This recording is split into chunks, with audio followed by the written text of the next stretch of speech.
4 things that you need to know about the Northern Ireland Protocol Bill.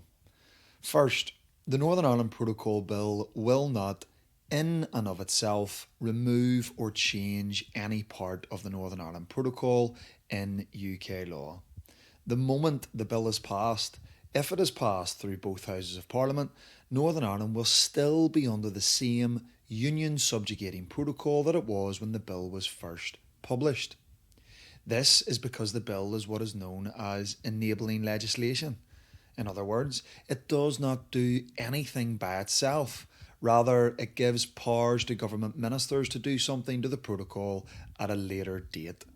For instance, if you were to imagine the protocol in UK law is like a locked house with bad furniture inside it. The protocol bill creates a new set of keys for the house. Now that government ministers have the keys, they have the legal capacity to open and enter the house and begin stripping out the furniture and replacing the worst aspects of the protocol from UK law. Keys, of course, do nothing by themselves. Only when in the right hands and used and acted upon in the right way will they be effective. And the same goes for the Northern Ireland Protocol Bill. Second, the Northern Ireland Protocol Bill gives powers to government ministers to remove and replace some of the most offensive parts of the Northern Ireland Protocol from UK law. Complaints about the protocol focus largely on sovereignty and the supremacy of the European Union in Northern Ireland. Under the protocol, Northern Ireland is bound by European Union law and to a European Union tax regime. It is placed under the authority of a European Union court and conducts European Union required checks on goods moving from one part of the UK into the other. The Northern Ireland Protocol Bill gives explicit powers to government ministers to strip out and replace those very parts of the protocol that create those complaints. Parts like Annex 2 of the protocol, which puts Northern Ireland under lots of EU law, and Article 5 of the protocol, which creates much of what we know as the Irish sea border. They both come under the scope of the Northern Ireland Protocol Bill. It also targets Article 12 of the protocol, the part which makes reference to the authority of the European Court of Justice, and Article 10 of the protocol, which locks Northern Ireland into the European Union's regime on subsidies and state aid. Like a political firing range, the bill essentially lines up the most serious problems with the protocol and takes aim at them, even though one must wait for a government minister to ultimately pull the trigger at a later date. Third, even if the British government used the Northern Ireland Protocol Bill to remove the most offensive parts of the protocol from UK law, we have no guarantee what exactly they are going to replace it with.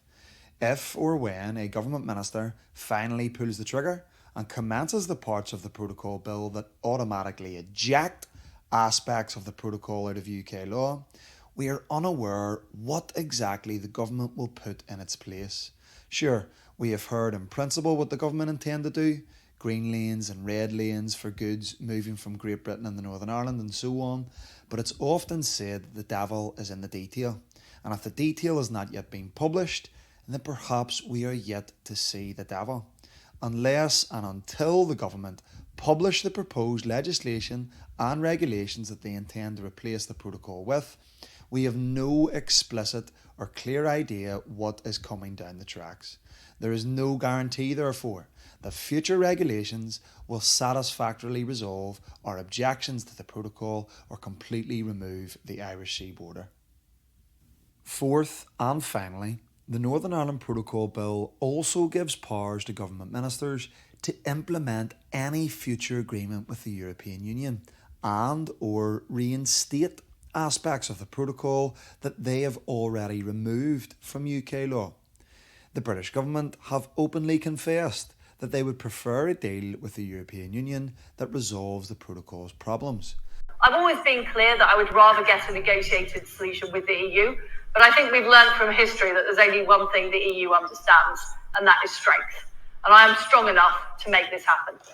Clause 19 of the Northern Ireland Protocol Bill makes reference to this and gives government ministers the authority to make new UK law that can implement any future agreement between the UK and the EU. Some have suggested that is in fact the purpose of the bill, to demonstrate the UK's seriousness in dealing with the protocol and force the European Union around the negotiating table. After all, why else would they not publish the accompanying legislation or even include it in the Northern Ireland Protocol Bill itself? Time will tell. Additionally, Clause 15 of the Northern Ireland Protocol Bill gives government ministers the power to take the very parts of the protocol that they may have removed from UK law and put them back into UK law. This means that future government ministers and future governments could reinstate the parts of the Northern Ireland Protocol that were initially stripped out of UK law under what is called permitted purposes. If the current government were committed to never allowing EU law and an EU court and an EU tax regime reign supreme in Northern Ireland, why would they give themselves or future governments the legislative power to reinstate it? This is an element of the bill many readers will find concerning. So there it is, 4 things that you need to know about the Northern Ireland Protocol Bill. There is no doubt that the bill is a significant, albeit limited, step forward in dismantling the Northern Ireland Protocol. How exactly the British government intend to use it, if or when it becomes law, will ultimately reveal the true purpose and impact of the bill.